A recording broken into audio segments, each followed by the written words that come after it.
اگر گھر میں دولت رکھنے کی جگہ موجود ہے تو آج ہی وظیفہ ضرور پڑھ لینا، 3 منٹ بعد معجزہ دیکھ لینا۔ 100 کروڑ بھی مانگو گے تو اللہ وہ بھی دے گا۔ بسم اللہ الرحمن الرحیم۔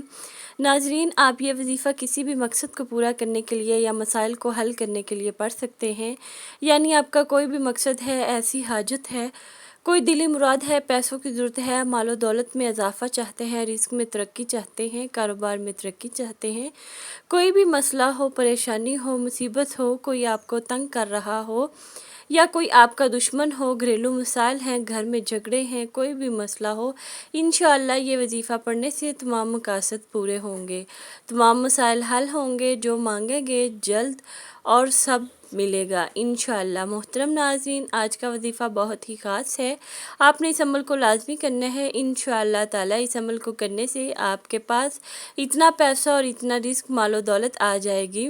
اگر آپ غریب ہیں، آپ کے گھر کے مالی حالات ٹھیک نہیں ہیں، تو آپ کے مالی حالات اس قدر بہتر ہو جائیں گے، آپ کے جتنے بھی رشتہ دار ہیں وہ آپ کو دیکھتے ہی رہ جائیں گے۔ یہ خاص وظیفہ بہت سے لوگوں کا آزمایا ہوا عمل ہے۔ اللہ تبارک تعالیٰ کے فضل و کرم سے گھر سے غربت اور تنگ دستی ختم ہو جائے گی اور گھر میں مال و دولت کی بارش ہونا شروع ہو جائے گی۔ یہ وظیفہ محمد رسول صلی اللہ علیہ وآلہ وسلم اور سورۃ فاتحہ کا خاص عمل ہے۔ سورۃ فاتحہ کی بہت عظمت، اہمیت اور فضیلت ہے۔ اس سورت کے بہت سے فضائل ہیں۔ سورۃ فاتحہ نماز کا رکن ہے، چنانچہ سورۃ فاتحہ کے بغیر نماز مکمل ہی نہیں ہو سکتی، جیسا کہ سیدنا عبادہ بن ثابت رضی اللہ تعالیٰ عنہ سے مروی ہے۔ رسول صلی اللہ علیہ وآلہ وسلم نے فرمایا، اس شخص کی کوئی نماز نہیں جس نے سورۃ فاتحہ نہیں پڑھی۔ امام نووی رحمۃ اللہ علیہ کہتے ہیں کہ اس صورت میں سورۃ فاتحہ کے واجب ہونے کا بیان ہے کہ سورۃ فاتحہ پڑھنا لازم ہے، چنانچہ سورۃ فاتحہ کے متبادل کوئی نہیں، سوائے ایسے شخص کے لیے جسے سورۃ فاتحہ نہیں آتی۔ سورۃ فاتحہ قرآن کریم کی افضل ترین سورت ہے۔ اس کے علاوہ 20 احادیث مبارکہ سورۃ فاتحہ کی فضیلت کے بارے میں موجود ہیں۔ اگر یہاں تفصیل بیان کی جائے تو ویڈیو بہت لمبی ہو جائے گی، اس لیے ناظرین آج ہم آپ کو ایسی سورت مبارکہ کا وظیفہ بتائیں گے کہ اگر آپ اس وظیفے کو بے روزگاروں نے کیا تو اللہ تعالیٰ نے ان کے لیے نوکری کا وسیلہ بنا دیا، کاروباری حضرات نے کیا تو ان کے وارے نیارے ہو گئے۔ اگر آپ آج کے اس وظیفے کو بتائے گئے طریقے کے مطابق پڑھ لیں گے تو انشاءاللہ اللہ پاک کے فضل و کرم سے آپ کو دولت ملے گی، یعنی کہ اللہ پاک آپ کے لیے ایسے ایسے اسباب پیدا کر دے گا کہ آپ کی ہر پریشانی دور ہو جائے گی اور ہر خواہش خود بخود پوری ہو جائے گی۔ اس وظیفے کے کمالات دیکھ کر آپ لوگ خود بھی حیران رہ جاؤ گے۔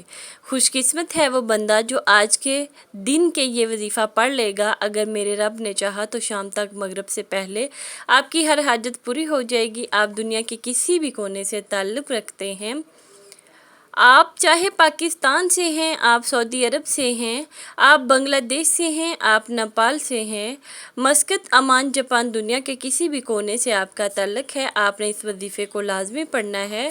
پورا دن پوری رات آپ کے پاس موجود ہے۔ آپ چاہے صبح نماز فجر کے بعد پڑھ لیں، نماز ظہر کے بعد پڑھ لیں، نماز عصر کے بعد پڑھ لیں، مغرب، عشاء، کسی نماز کے بعد یہ وظیفہ پڑھ سکتے ہیں۔ نہ ہی وقت کی کوئی پابندی ہے اور نہ ہی جگہ کی کوئی قید ہے، جس کو جہاں جب جیسے وقت مل جائے آپ نے یہ وظیفہ لازمی پڑھنا ہے۔ رات 9، 10، 11 بھی بج جائیں آپ نے پھر بھی اس وظیفے کو لازمی پڑھنا ہے۔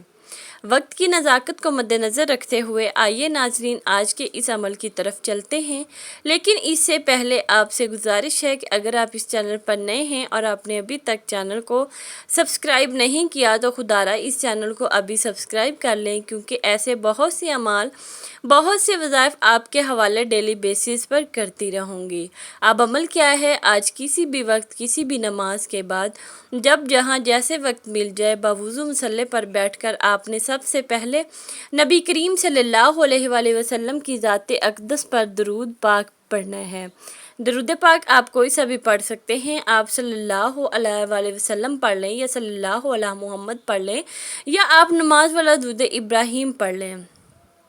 درود ابراہیم ایک بار ثواب کی نیت سے میرے ساتھ بھی پڑھیے گا۔ اللہم صلی علی محمد وعلی آل محمد کما صلیت علی ابراہیم وعلی آل ابراہیم انک حمید مجید اللہم بارک علی محمد وعلی آل محمد کما بارکت علی ابراہیم وعلی آل ابراہیم انک حمید مجید۔ درود پاک آپ نے 3 بار پڑھنا ہے۔ جب آپ لوگ درود پاک پڑھ لیں بڑے اطمینان سے بڑے سکون سے پڑھیے گا، تو اس کے فوراً بعد آپ نے مقصد کی نیت کرنی ہے۔ ہر انسان کا مقصد الگ ہے، ہر انسان کی حاجت الگ ہے، ہر انسان کی خواہش الگ ہے۔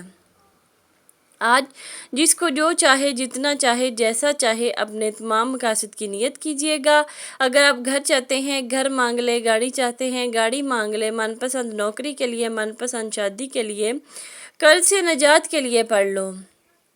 الغرض جو بھی آپ کا مقصد ہے، اپنے مقصد کی نیت کرتے ساتھ ہی فوری طور پر آپ نے ایک بار اعوذ باللہ من الشیطان الرجیم بسم اللہ الرحمن الرحیم پڑھ کر وظیفے کا آغاز کرنا ہے۔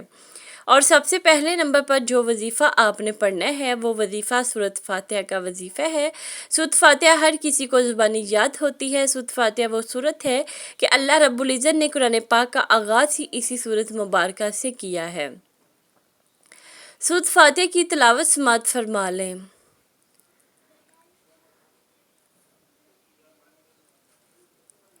بسم اللہ الرحمن الرحیم الحمدللہ رب العالمین الرحمن الرحیم مالک یوم الدین ایاک نعبد و ایاک نستعین اہدنا الصراط المستقیم صراط الذین انعمت علیہم غیر المغضوب علیہم ولا الضالین آمین۔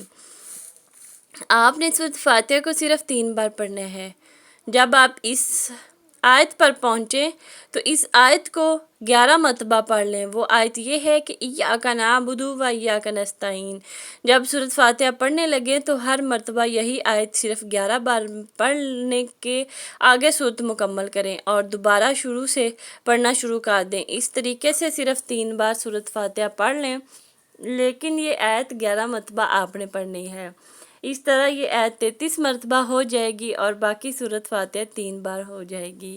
اس کے بعد دوسرے نمبر پر آپ نے کون سا وظیفہ پڑھنا ہے؟ اب آپ نے دوسرے نمبر پر سورہ اخلاص کو پڑھنا ہے۔ سورہ اخلاص بھی ہر کسی کو زبانی یاد ہوتی ہے۔ یہ سورت رب کریم کی وحدانیت کو بیان کرتی ہے۔ سورۃ اخلاص کی تلاوت سماعت فرما لیں۔ بسم اللہ الرحمن الرحیم قل هو اللہ احد اللہ الصمد لم یلد ولم یولد ولم یکن لہ کفوا احد۔ سورۃ اخلاص کو آپ نے صرف 11 بار پڑھنا ہے۔ اس کے بعد آپ نے تیسرے نمبر پر ایک اور وظیفہ پڑھنا ہے۔ وہ وظیفہ محمد رسول صلی اللہ علیہ وآلہ وسلم کا وظیفہ ہے۔ آپ نے یہ وظیفہ کیسے پڑھنا ہے اور کتنی بار پڑھنا ہے توجہ کیجیے گا۔ محمد الرسول اللہ 1 بار ہو گیا، محمد الرسول اللہ 2 بار ہو گیا، محمد الرسول اللہ 3 بار ہو گیا۔ اس طرح سے آپ محمد الرسول اللہ کو اپنے دائیں ہاتھ کی انگلیوں پر پڑھ لیں یا تسبیح کے دانوں پر پڑھ لیں۔ آپ نے 21 بار پڑھنا ہے۔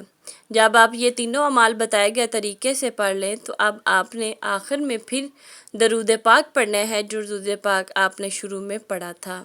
اب آپ کا عمل مکمل ہو گیا۔ اس وظیفے کو پڑھنے کے بعد اللہ پاک سے دعا مانگے۔ یہ ایسا وظیفہ ہے کہ انشاءاللہ آپ کی کوئی بھی دعا رد نہیں ہوگی۔ یہ انتہائی طاقتور اور آزمودہ وظیفہ ہے۔ اس وظیفے کی بدولت اللہ رب العزت آپ کو اپنے فضل و کرم سے مالی تنگ دستی سے نجات دے گا اور خوشخبری ملے گی۔ اور یہ امر اللہ پاک کی ذات پر یقین اور بھروسہ رکھ کر ایمانداری کے ساتھ اور مکمل یکسوئی کے ساتھ کریں۔ اب جس بھی مقصد کے لیے اس وظیفے کو کریں، آپ کا وہ مقصد پورا ہو کر رہے گا انشاءاللہ۔ دعا ہے کہ رب کریم میرا سنانا اور آپ کا سننا اپنی پاک بارگاہ الہی میں قبول و منظور فرمائے، آمین ثم آمین۔ محترم ناظرین، اپنے رزق میں برکت اور وسعت کے لیے اللہ تعالیٰ کے 99 ناموں میں سے کوئی ایک نام کامنٹ میں ضرور لکھیے۔ جزاک اللہ خیرا۔ اللہ تعالیٰ ہم سب کا حامی و ناصر ہو، آمین۔ السلام علیکم ورحمۃ اللہ وبرکاتہ۔